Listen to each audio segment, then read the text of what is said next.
What's up, geeks? This is Fit Geek Training, where we talk about your fitness and all the things that you geek out about. Today we are talking about Thor 2: The Dark World. I know what you think about this movie, and I bet you I have a different opinion than you do. Stick around and find out.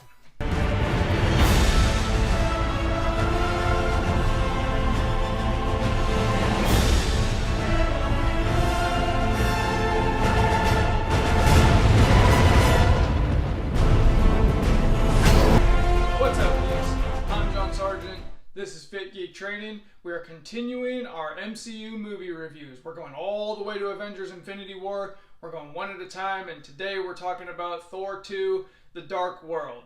Not a lot of people like this movie. I actually do. I'm going to rank it a little bit later on, but before we get into that, let me know what you think about it. Leave me a comment. Do you love it? Do you hate it? Drop it in the comments. Let me know. Smash that like button, subscribe so you don't miss the rest of the MCU reviews, and I'm also doing workouts for each one of these movies as well. We did an Avengers partner workout, 15 partner exercises. We did an Iron Man 3 bodyweight circuit. For Thor, we're going to do Arm Day. Makes a lot of sense, right? Alright, let's get into this movie. The cast. Obviously, you got Chris Hemsworth. I think Chris Hemsworth is right up there with Chris Evans and Robert Downey Jr. among the best castings that Marvel has ever done. Natalie Portman comes back as Jane Foster, and nobody cares. You've got Tom Hiddleston as Loki. You guys know this. Loki is my favorite villain in all of the Marvel movies, and this is another good showing for him. I would prefer a movie where he is the main villain, but I do like the brother dichotomy with him and Thor, where Thor wants to trust him, but he knows that he shouldn't, and Loki is trying to win his trust, even though we all know he's going to betray him. Pretty much anytime Loki is on screen, I'm paying attention. We get Anthony Hopkins as Odin again. More A-Hop. I need more A-Hop in every movie. In commercials, I want him in everything. I love Anthony Hopkins to death, and I love that Odin gets a bigger role in this movie. Idris Elba comes back as Heimdall. Heimdall gets to do a little bit more in this movie than he did in the first Thor. There's a part where an invisible ship comes in and Heimdall takes off running and he jumps on it with a sword. And my thought when I saw that was, Heimdall's a gangster. Renee Russo comes back playing Thor and Loki's mother, Frigga. I was kind of wondering why they cast her in the first movie, because she's a really big star in a really small role. And then Frigga has a little bit more to do in this movie, so it makes a lot more sense. Stellan Skarsgård comes back as Eric Spellwig. He's gone bonkers because of what happened in New York in the Avengers, and he's running around naked. Not a whole lot other than that to do in this movie, but nothing poor either. Kat Dennings is in this movie, and if you don't have anything nice to say, don't say anything at all. Our villain, Malekith, is played by Christopher Eccleston. I don't know anything else that he's done, and the villain in this movie is beyond boring. Couldn't be less interesting of a villain.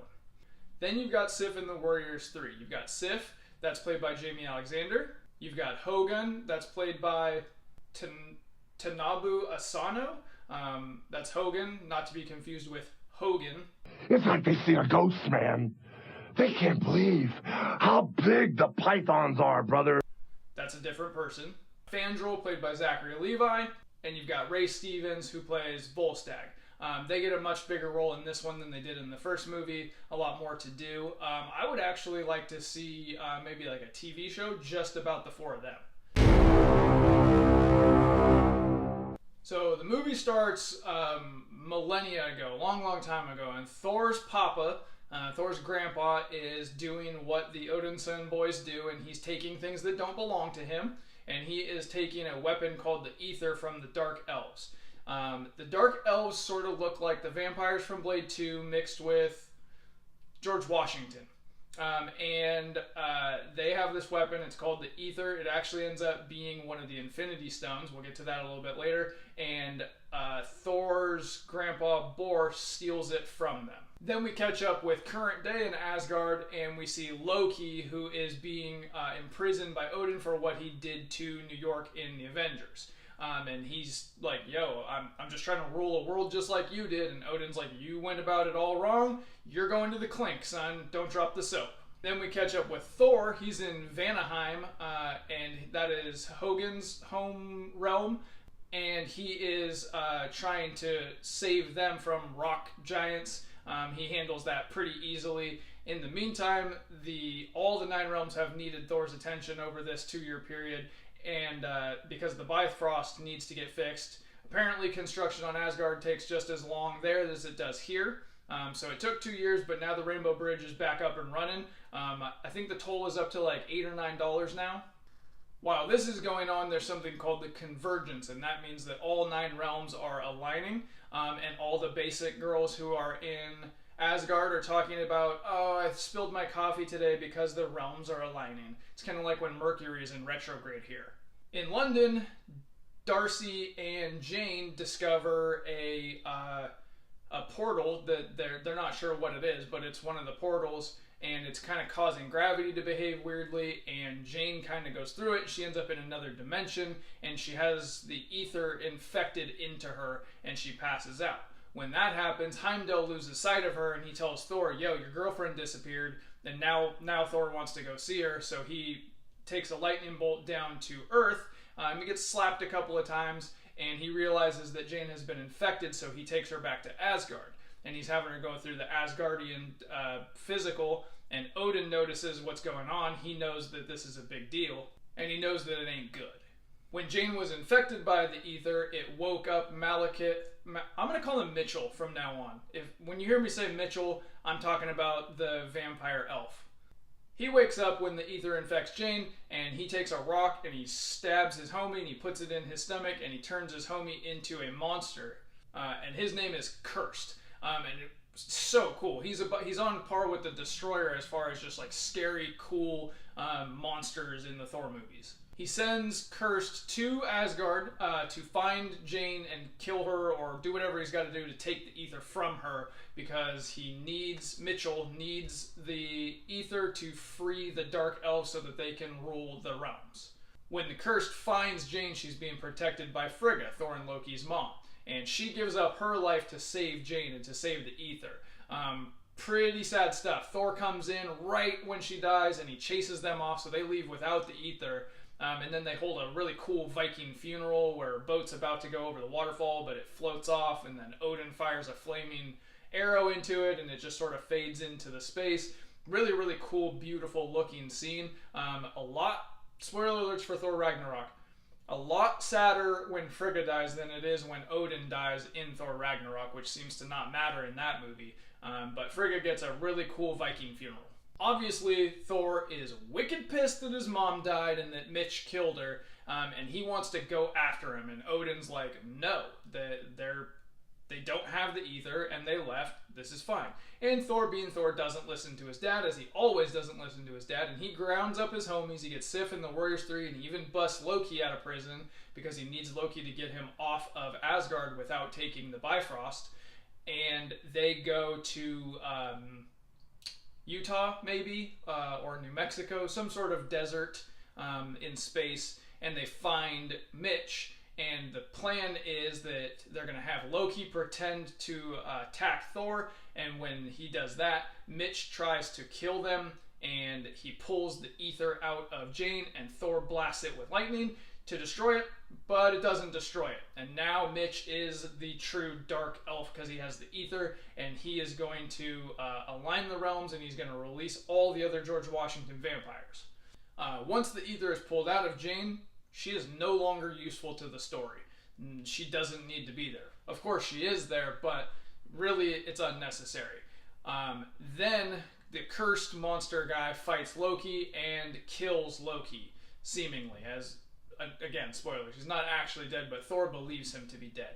Then Thor and Jane find a portal that goes straight to London, which was very convenient, and there's a fight and Thor wins. Doesn't matter, really poor last act of this movie, so boring and so gray. Takes place in London, which is sort of an overcast place, but it doesn't have anything visually appealing about it, story-wise, action-wise. The end of this movie just completely falls off a cliff. After Thor beats Mitch, he takes the ether. I don't recall what happens with him and Jane. I think he just leaves again and she goes about her business. and he goes to Odin, and Odin says, all right, you're the king, you're taking the throne. And Thor's like, you know what, I like being an Avenger, I like helping Midgard, I don't really want to be the king, I don't think I'm suited to be the king, I'm just sort of a big dummy, and I don't really need it.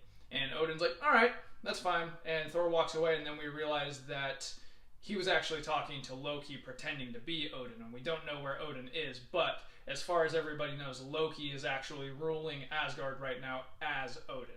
And then we've got a mid-credit scene and a post-credit scene. The post-credit scene is just kind of ridiculous. It's one of the big ice dogs that made its way onto Earth, and it's just running around. But the mid-credit scene is Volstagg and Sif taking the ether for safe storage to a guy called the Collector. And they give it to him, and they tell him, you know what, it doesn't make a lot of sense to have the Tesseract and the ether together because they're both Infinity Stones.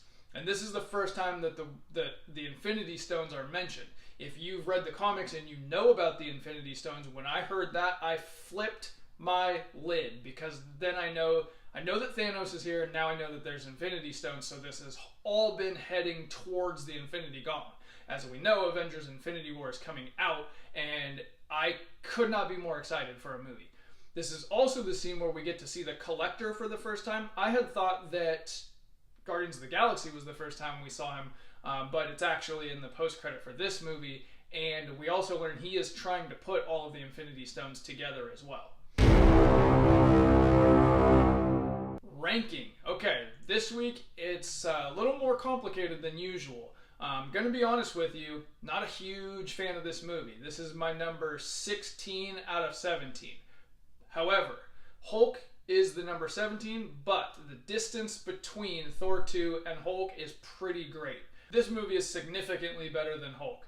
It is actually pretty interesting for about 2/3 of the movie. And that leads me into the rundown.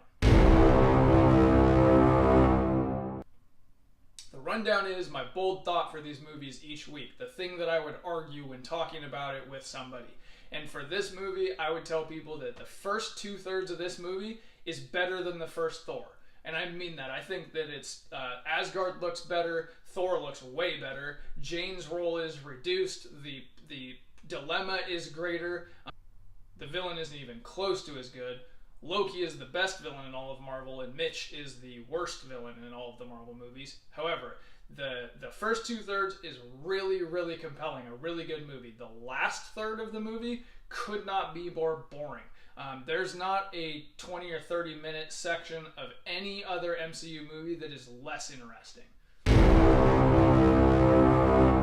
Recommendations. Okay, I'm going to spare you the time of watching this movie. You just need this review, and if you want to get your Thor fix, this is where you're going to get it. First thing you're going to do is you're going to want to read Thor, God of Thunder, Volume 1. This is a really cool story where you've got one villain who is Thor is having to deal with when he's young, before he's worthy, before he has Mjolnir. He's dealing with him again, kind of current day with Mjolnir, the Thor that we all know, and then he's dealing with him in the future when he's like an old, grizzled, one-eyed king of Asgard, and it's sort of talking about how he keeps having to deal with this one guy, but it's not a linear timeline. Very cool story. Then you're going to want to pick up the Thor Omnibus, really any of them, but you probably want to start with Volume 1, start at the beginning. The art, when Thor first started, is spectacular. Jack Kirby is the artist, Stan Lee is one of the writers. It's just really, really beautiful art and a really large story, gives you reading for a very long time. Alright geeks, that is it for Thor the Dark World. Make sure you look out for the workout as well. We're going to do Arm Day for Thor. And go back and check out the other workouts also. We did the Avengers, we did 15 bodyweight exercises, we did Iron Man 3 recently. That was a circuit that we did. And then the reviews for all the other movies are up as well. Let me know what you thought of this one. Did you like it? Did you not like it? Do you like the movie? Do you not like the movie? Shout it out in the comments. Go ahead and hit that like button. And go to the Instagram at FitGeekTraining.